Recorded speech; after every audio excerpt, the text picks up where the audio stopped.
Hi friends, it's Elizabeth. I am back to talk more about book launch truths. So in the last video, which was yesterday, we were discussing the fact that there's this truth, that there's no one strategy that will make you a best-selling author. So today I want to talk about your overall strategy in a related truth, but go a bit deeper in terms of what we talked about yesterday and the fact that your overall strategy will change multiple times before you launch your book. Now, I know for those type A'ers out there, including myself, that can be maddening. You want to, at the beginning of the process, you want to feel like you've got this great strategy, that you've crafted it, that it's well-rounded and diversified. You know, we talked about diversification of promotion strategies yesterday. And the reality is that the book world, marketing your book, this is a space that's constantly changing. And hey, Andrew, my brother from another mother, thanks for joining. This world is constantly changing and evolving. And so if you get to launch day and you're on plan A and not on plan Z, something is probably wrong. That means that you've potentially ignored some signs and signals that your original strategy has some holes in it or some things have fallen apart. And this is normal. This is a natural part of the book launch process. There will be strategies that you plan, say, for example, for your pre-launch campaign that fall through, or they don't produce the sales that you thought that they did. This sucks, it's not fun, but it's the reality. And it's like, okay, well, how can we be agile and take a step back and say, how can we adjust the strategy? What additional promotion strategies do we need to use instead? I'll never forget, gosh, this has probably been 7 years ago or so.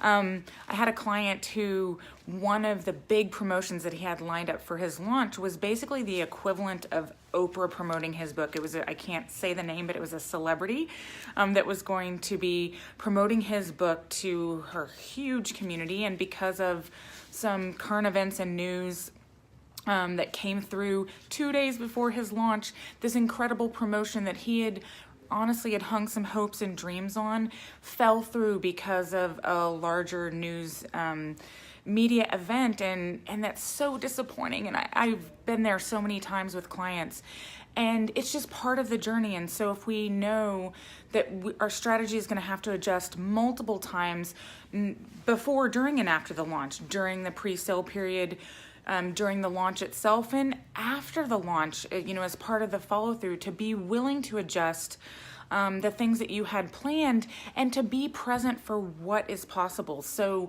when the promotion does follow through with the 3 to 4 people that you were counting on that, said that they were going to promote for you on XYZ day, or the client who said that they were going to purchase so many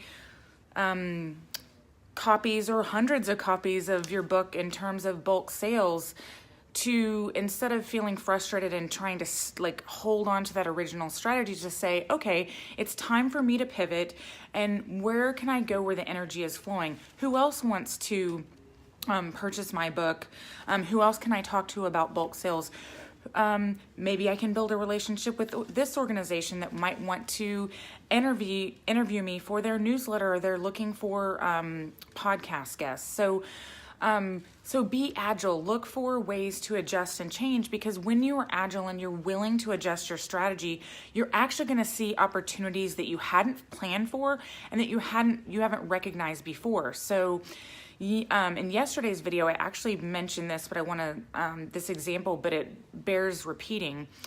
For Joey Coleman's launch, that's my client that, did I tell you he made #2 on Wall Street Journal? We're doing a happy dance for that. During Joey's launch week, we saw an opportunity fairly close to the launch week that we hadn't been planning on. And that was this. Joey was going to be on stage as a keynoter in front of 1,300 people on the Friday of launch week. And we came up with a really interesting, creative way to encourage all those 1,300 attendees to buy books on the spot in exchange for a really relevant bonus and incentive that was specific for that audience. Now, if we had been really rigid and said, well, that wasn't our strategy when we started planning for his launch, we wouldn't have recognized miss that opportunity. So the two things that we're chatting about here is that when you allow your strategy to evolve and grow, number one, it saves you a lot of stress and headache to say, darn, yeah, we were planning on this promotion, or we thought this was going to happen, but you know what? It didn't for one reason or another.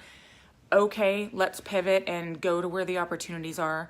And then number two, when you're paying attention to what's in front of you, you spot new and different opportunities that you haven't even expected. Bonus. So that's today's truth. Your strategy will change multiple times before you launch, and that's okay. Be willing to adjust. Be willing to be disappointed by the people that are going to let you down. And then sometimes they don't mean to, it just happens. But and stay connected to your bigger why.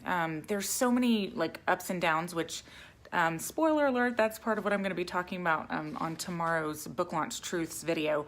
But to stay connected to your why, what is the bigger reason that you're getting your book out in the world? How do you want to change that conversation in your industry? And why are you doing what you're doing? Why do you care about putting your book into the hands of all those readers who are going to purchase it? I mean, yes, book sales are great, but what is the change that you want to create? When you can stay connected to that why, that helps you stay agile with your strategies. So signing off for now so I can head to my lunch meeting, but look forward to continuing this conversation about book launch truths tomorrow. Would love to engage with you guys. Feel free to leave your comments and questions below, and we'll continue the conversation tomorrow. Bye for now.